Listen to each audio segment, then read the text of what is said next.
پھانسی کے پھندے دیکھ کر مولانا کفایت علی کافی کے ہم سنتے تھے، غازی علم الدین کا سنتے تھے، لیکن ممتاز قادری نے جو کیا ہے وہ تو غازیوں سے بھی سبقت لے گیا ہے۔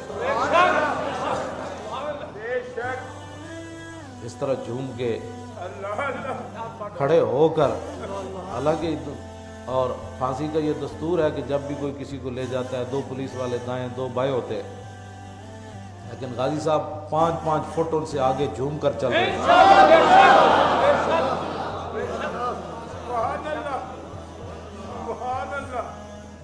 وہ کون سی چیز تھی؟ اور غازی صاحب کا جو نوکر تھا وہ پولیس والا، وہ کہنے لگا غازی صاحب نے مجھے فرمایا تھا کہ میں نے روزہ رکھنا ہے، صبح پیر ہے، تو کہنے لگا میں نے جا کر 12:15 بجے جگا دیا، تو غازی صاحب نے کہا سحری ہو گئی؟ انہوں نے کہا نہیں جی سحری نہیں ہوئی، آپ کا سفر آخرت جو ہے وہ شروع ہونے والا ہے۔ وہ پولیس والا تڑپ کر بتا رہا تھا کہ غازی صاحب نے کہا الحمدللہ، کیا ہے کون سی چیز ہے؟ کہا کہ ایک کھجور کھا کے روزہ رکھ لیا۔ کون سی چیز ہے؟ پھر وہ چلتے چلتے خود پھانسی کے پھندے تک گئے، پھر خود اوپر پھٹے کے چڑھے اور کہا کہ کس کس مدینہ پاک جانا ہے، میں تو جا رہا ہوں۔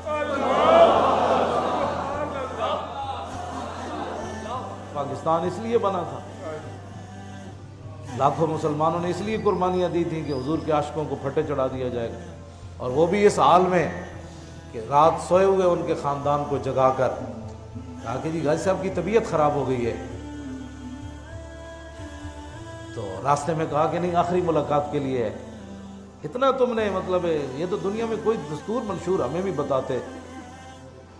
پھر ان کے بوڑھے والد کو، ان کے بھائیوں کو، ان کے خاندان کو لے کر، چھوٹے بچے کو لے کر، تم یہ تو سمجھتے تھے کہ ہم کافروں کو راضی کر کے اب انتظار کرو کہ تمہارے اوپر کیا نازل ہونے والا ہے۔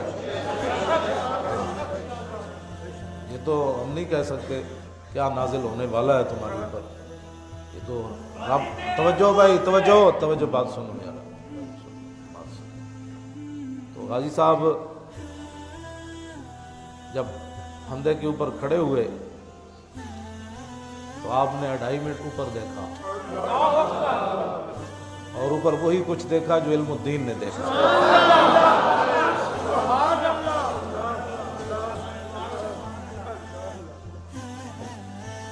مالک فرما رہے تھے بھائی پھندے تک آؤ، آگے سنبھال لیں گے، آؤ تو صحیح نہ دے۔ تو مالکوں 2.5 منٹ اوپر دیکھنے کے بعد جلاد کو کہا کہ جب تک میں لبیک یا رسول اللہ نہ کہوں نا۔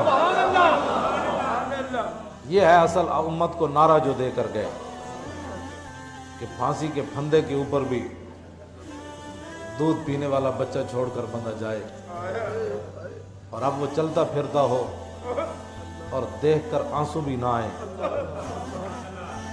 جیل میں غازی صاحب نہیں روئے، خوشی سے بھی رونا آ جاتا ہے نا، لیکن غازی صاحب نہیں روئے، اور ان کے ابا جی بھی نہیں روئے، باقی بھائی روئے، لیکن ممتاز قادری کے والد نہیں روئے۔ بتاؤ اے بوڑھا آدمی ہو اور بیٹا جا رہا ہو جوان، ہاں جی ہرا بھرا لہلہاتا گلستان جا رہا ہو، اور باپ کی آنکھوں میں آنسو بھی نہ آئے، اور وہ شیر جا رہا ہو اور اس کی آنکھ میں آنسو بھی نہ آئے، تو یہ کون سی چیز ہے جو غازی صاحب کو اتنی دلیری کے ساتھ لے گئی؟ یہ وہی بات ہے جو صحابہ کو بدر میں لے گئی، یہ وہی بات ہے جو صحابہ کو احد میں لے گئی، یہ وہی بات ہے جو صحابہ کو خندق میں لے گئی، یہ وہی بات ہے جو صحابہ کو سمندروں میں لے گئی، یہ وہی بات ہے۔ اگر کسی کو سمجھ نہ آئے تو ہمارے پاس تو کوئی نہیں تھرمامیٹر، یہ وہی بات ہے جو 1400 سال کے بعد بھی ممتاز قادری نے کر دکھایا۔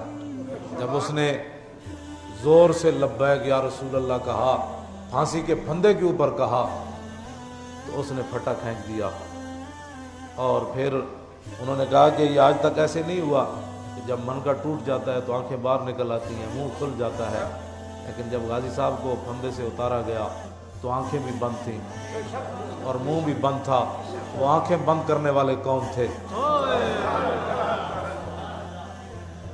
اور منہ کو سمیٹنے والے کون تھے؟ وہی تھے کہ محمد سے وفا کو نے